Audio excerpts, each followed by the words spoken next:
Oi, turma, tudo bem? Na aula de hoje nós vamos seguir o estudo dos institutos de saída compulsória. Então, na aula anterior a gente falou sobre repatriação e deportação, e na aula de hoje a gente vai falar da expulsão, então, como o terceiro instituto de saída compulsória, certo? Vimos que a repatriação se trata do estrangeiro que nem chega a adentrar no território brasileiro, né, antes mesmo de ingressar em território nacional, quando está passando pela área de controle migratório, ele vai ser impedido de entrar em território brasileiro e vai ser repatriado, ou seja, devolvido para o seu país de origem a princípio, né? E a deportação já se trata do estrangeiro que está em território nacional, mas que por algum motivo se encontra aqui de forma irregular e por estar irregular também vai ser deportado, encaminhado de volta ao seu país de origem, certo? E hoje a gente vai falar então sobre a expulsão. Então, começando com o conceito, né? Em que consiste a expulsão? A expulsão, ela é uma medida administrativa, né? A gente vai ver se trata de um procedimento administrativo de retirada compulsória de um migrante ou visitante do território nacional, conjugada com o impedimento de reingresso por um prazo determinado desse migrante. Então, a gente vai ver quais são as hipóteses em que um imigrante pode ser expulso, né, um migrante, e como é que se dá esse processo, e depois, uma vez que essa pessoa ela é expulsa, ela fica impedida de voltar a ingressar em território nacional. Inclusive, nas aulas anteriores, a gente falou sobre a questão do impedimento de ingresso. Esse é um dos motivos. Se a pessoa tiver sido expulsa anteriormente e estiver impedida de ingressar em território nacional, ela vai ser, pode servir a ser repatriada no momento em que ela está passando ali pela área de imigração e a migração constata, então, que ela já foi expulsa anteriormente, certo? Então, o conceito de expulsão seria essa medida administrativa da retirada compulsória de imigrante ou visitante de território nacional, conjugada com o impedimento de reingresso por prazo determinado. E aí, agora, então, a gente vai dar uma olhadinha em quais seriam essas causas que podem levar à expulsão de um estrangeiro do território nacional, tá? Quais seriam as hipóteses, então, de expulsão? Primeiro, né? Na verdade, a hipótese de expulsão, ela se trata de casos em que esse estrangeiro, esse imigrante, ele tenha uma condenação com sentença transitada em julgado. E essa sentença transitada em julgado, ela deve ser, primeiro, relativa à prática dos crimes previstos no Estatuto de Roma, que é o Estatuto do Tribunal Penal Internacional. Então, se essa pessoa já foi condenada pela prática de crime de genocídio, crimes contra a humanidade, crimes de guerra e crime de agressão, que são os crimes, então, previstos no Estatuto de Roma e julgados pelo Tribunal Penal Internacional. Essa é a primeira hipótese. E a segunda hipótese é a condenação com sentença transitada em julgado de crimes comuns, dolosos, passível de pena privativa de liberdade. Então, essa seria a segunda possibilidade. Então, que essa pessoa tenha sido condenada, e aí vejam, é necessária uma sentença transitada em julgado, e essa condenação diz respeito a um crime comum, e ainda por cima tem a questão de que essa condenação tenha que ser feita pela prática de um crime doloso, e a pena, ela é pena privativa de liberdade.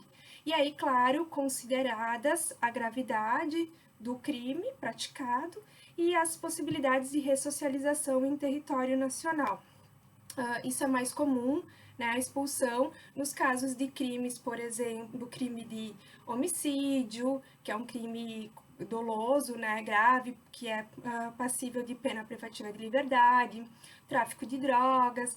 Então, são crimes graves e que podem, sim, gerar a expulsão, então, da pessoa do território nacional. E aí é interessante, inclusive, pessoal, comparar com o Estatuto do Estrangeiro, porque no Estatuto do Estrangeiro, no texto anterior, ele dizia que era passível de expulsão o estrangeiro que de qualquer forma atentasse contra a segurança nacional, a ordem política ou social, a tranquilidade ou a moralidade pública e a economia popular. E aí, na verdade, vejam que são situações que abrangem determinadas condutas que é muito difícil de a gente conseguir estabelecer ou enquadrar, né? O que seria atentar contra a segurança nacional, contra a ordem pública, atentar contra a moralidade pública. E a ideia mesmo do Estatuto do Estrangeiro, como eu falei para vocês, o período em que ele foi elaborado era justamente deixar essa margem de discricionariedade em aberto, porque o estrangeiro era visto justamente como um inimigo naquele período, então eles tinham muito menos garantias e direitos no Estatuto do Estrangeiro. Já na nova lei de imigrações, as hipóteses de expulsão, elas são bem específicas, né? E bem limitadas, ou seja, os crimes previstos no Estatuto de Roma do TPI e crime doloso, né? Passível de punição com pena privativa de liberdade, certo? E ainda se não houver a possibilidade de ressocialização. Então, eles são bastante diferentes, né? E eu quero que vocês gravem essa nova possibilidade da lei de imigrações. Por quê? Porque ela é uma lei bastante recente, como eu falei para vocês já anteriormente, e por isso ela está sendo recém-explorada, questionada em concursos, né? E a tendência é que caiam muitas questões sobre a lei de imigrações, justamente por ser uma lei nova e pouca gente está atualizada. Então, eles vão fazer essa tentativa de criar pegadinhas, pega-ratões, né, utilizando a lei anterior, e muitas questões envolvendo expulsão vão dizer que o estrangeiro ele pode ser expulso quando ele atentar contra a segurança nacional ou contra a moralidade pública, enquanto que, na verdade, não. Pela nova lei de imigrações, essas já não são mais hipóteses possíveis, tá? Uma outra mudança significativa, pessoal, em relação ao Estatuto do Estrangeiro e à nova lei de imigrações é com relação à competência para a expulsão desse estrangeiro, né, ou desse imigrante, no caso da nova lei de imigrações. O Estatuto do Estrangeiro, ele afirmava que a competência para decidir questões de expulsão era do presidente da República. Na nova lei de imigrações, ela não é muito clara sobre o tema, né? Mas ela fala que caberá à autoridade competente resolver sobre a expulsão, a duração do impedimento de reingresso e a suspensão ou a revogação dos efeitos da expulsão. Então, na lei mesmo, ela não deixa claro quem é essa autoridade competente, mas a gente tem um decreto que vai regulamentar essa lei de imigrações, né, que é o decreto 9199 de 2007, que regulamenta, então, a lei de imigrações, e pelo decreto esse 9199, a gente pode observar que essa autoridade competente para estabelecer esse procedimento de expulsão é a Polícia Federal, tá? Mas quem decide em definitivo pela expulsão ou não de um imigrante é o ministro de Estado da Justiça e da Segurança, tá? Então, é o ministro da Justiça e Segurança quem define em definitivo sobre a questão da expulsão, tá? Então, agora, pessoal, vamos falar um pouco sobre como é que se dá esse procedimento administrativo para expulsão, então, de um migrante.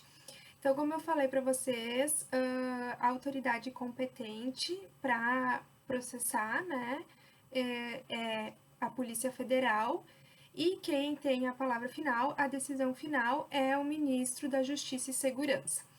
Então, esse procedimento administrativo ele começa com a instauração de um inquérito policial para expulsão, né, junto à Polícia Federal, e esse inquérito ele pode iniciar de ofício, né, pela autoridade competente, ou pode iniciar também por determinação do ministro da Justiça e Segurança.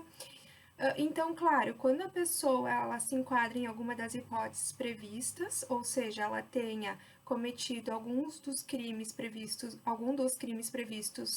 pelo Estatuto de Roma do Tribunal Penal Internacional, pode-se instaurar esse inquérito de expulsão. Geralmente, essa hipótese ela acontece quando ocorre o recebimento, a qualquer tempo, por via diplomática, da sentença definitiva expedida pelo Tribunal Penal Internacional. Então, isso é muito comum, chega no Ministério da Justiça essa sentença, né? E aí lembrando que tem que ser uma sentença definitiva, transitada em julgado. Então, essa sentença ela chega por via diplomática e aí pode ser iniciado esse procedimento administrativo junto à Polícia Federal, a pedido do Ministério da Justiça e Segurança ou também de ofício. No caso de uma pessoa que tenha praticado algum crime comum, doloso, com pena privativa de liberdade, também pode ser instaurado, então, de ofício ou por determinação do Ministério, do Ministro da Justiça e Segurança, esse inquérito policial de expulsão. Tranquilo?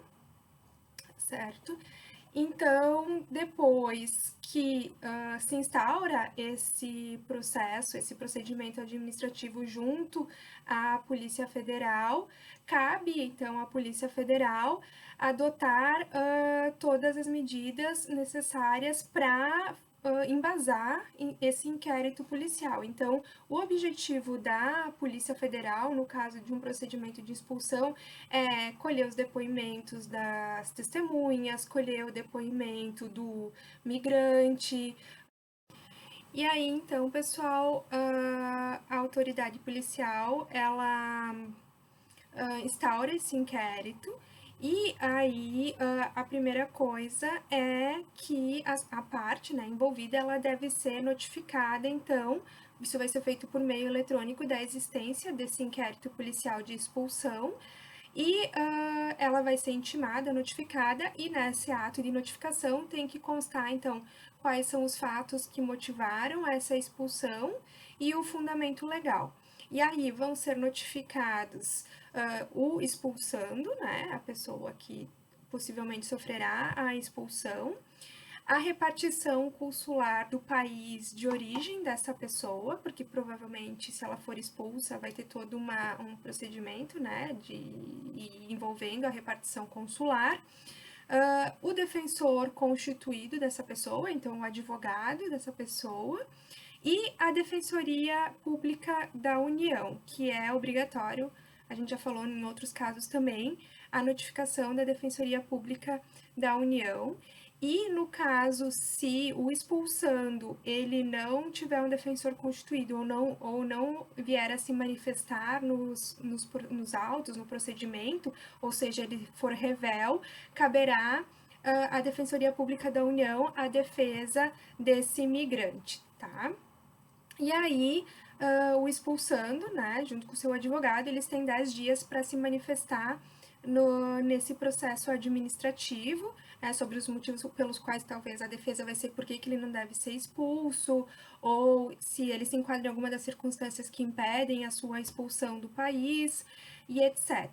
Tá? Então, o expulsando ele tem 10 dias, e no caso da Defensoria Pública da União, ela vai ter esse prazo em dobro. A Defensoria, ela sempre tem o prazo em dobro.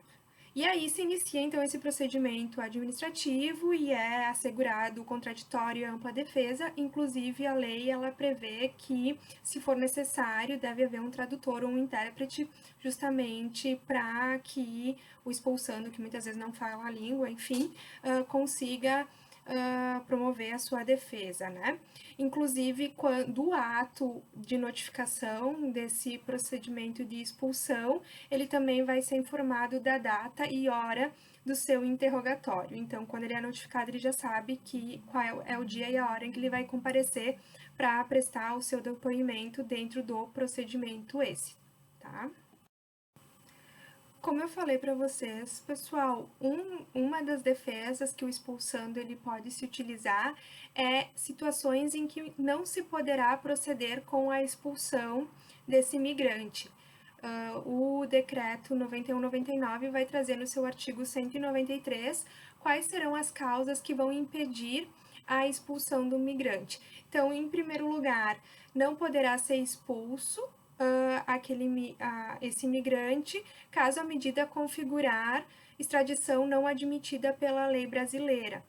Então, por exemplo, no caso do Brasil, né, a gente tem as hipóteses em que pode haver extradição, e se configurar em uma hipótese de extradição não permitida pelo Brasil, não pode haver expulsão. Tá? Então, por exemplo, a questão da extradição, ela só vai ser admitida no Brasil se houver um tratado entre esses dois países. Se não houver tratado, ele não vai poder ser expulso.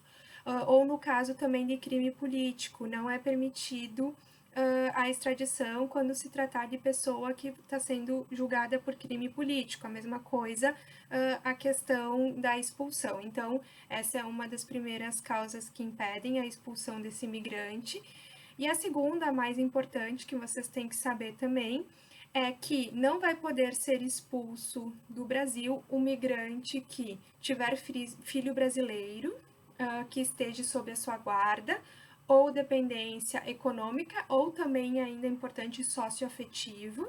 Então, não é só dependência econômica, a dependência socioafetiva também configura. Ou se ele tiver pessoa brasileira sobre a sua tutela. Então, essa é a primeira hipótese que impede a expulsão.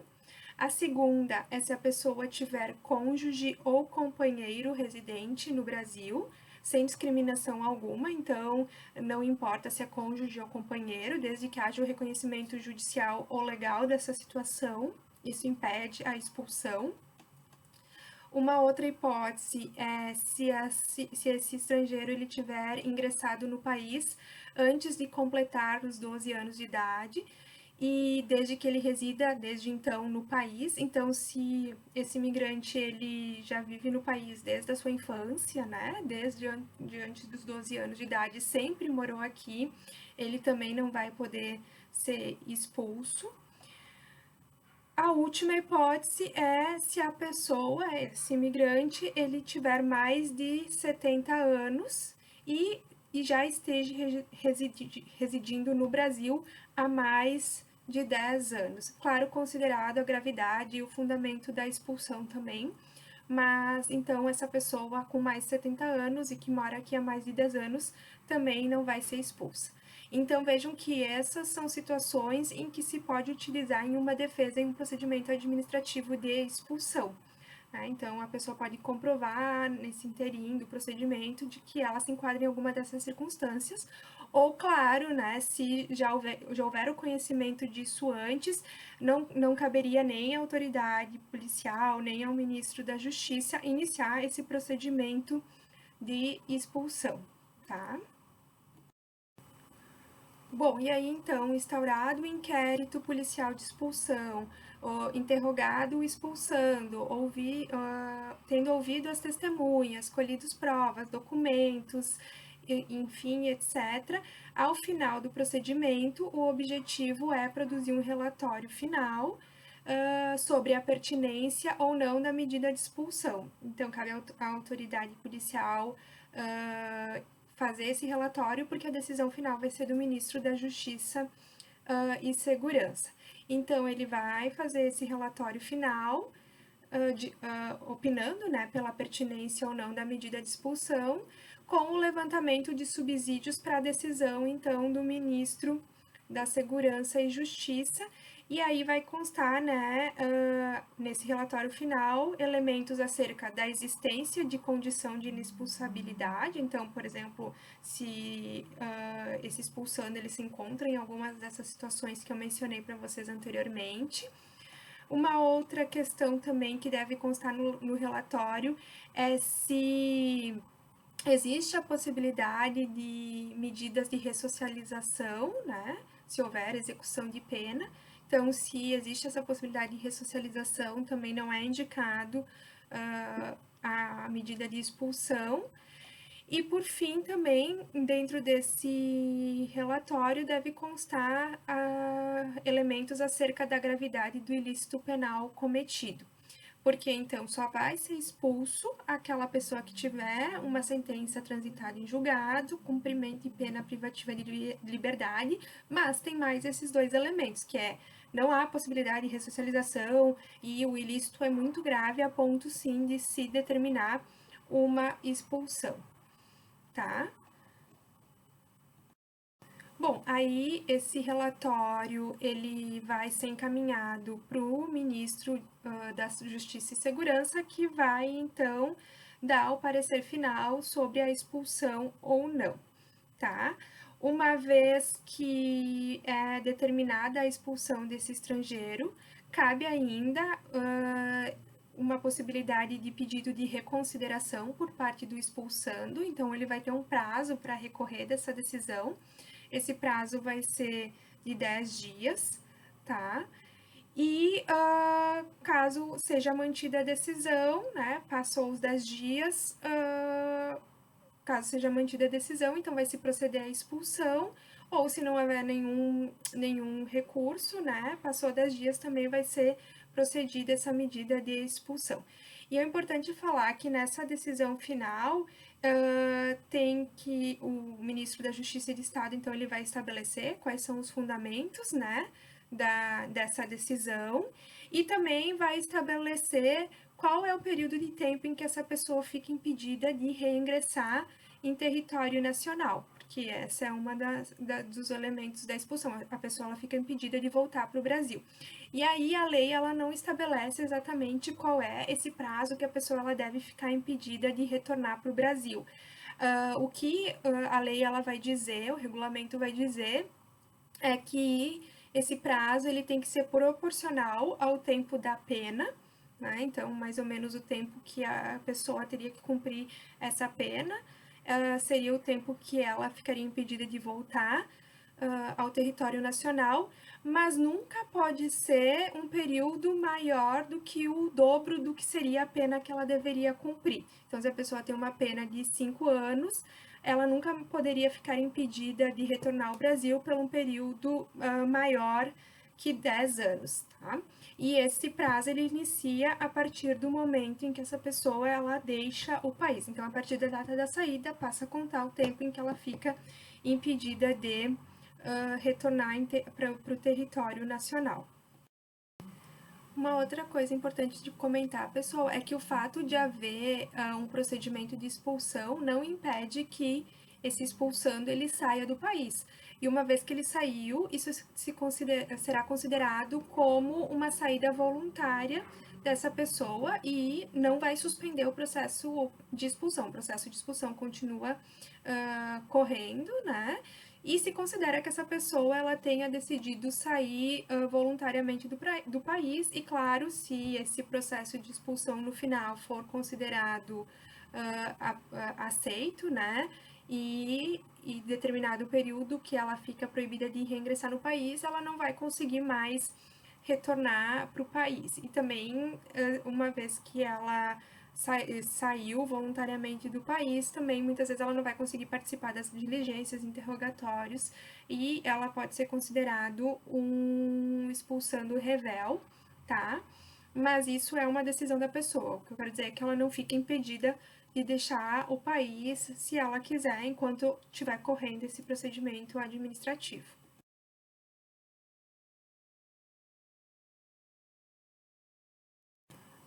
Por fim, pessoal, cabe lembrar algumas vedações que eu já falei para vocês, inclusive com relação à repatriação e à deportação. né? Tanto na repatriação, deportação e também na expulsão, é vedado procedimentos de expulsão coletiva. Então, tem que ser individualizado, verificado a situação migratória de cada pessoa. E também não se procederá à repatriação, à deportação ou à expulsão de nenhum indivíduo enquanto subsistirem razões para acreditar que a medida poderá colocar em risco a vida ou a integridade pessoal daquela pessoa. Então, no caso, por exemplo, dessa pessoa estar sendo perseguida por motivos de raça, por motivos políticos, de crença no seu país de origem, isso pode ser sim um empecilho, então, a um procedimento de expulsão desse estrangeiro do território nacional, tá? E com isso a gente termina o estudo desses 3 institutos de saída compulsória. Na próxima aula a gente vai falar sobre extradição, que, como eu falei para vocês, não é bem um instituto de saída compulsória, se trata mais de um procedimento de cooperação internacional entre os países, tá?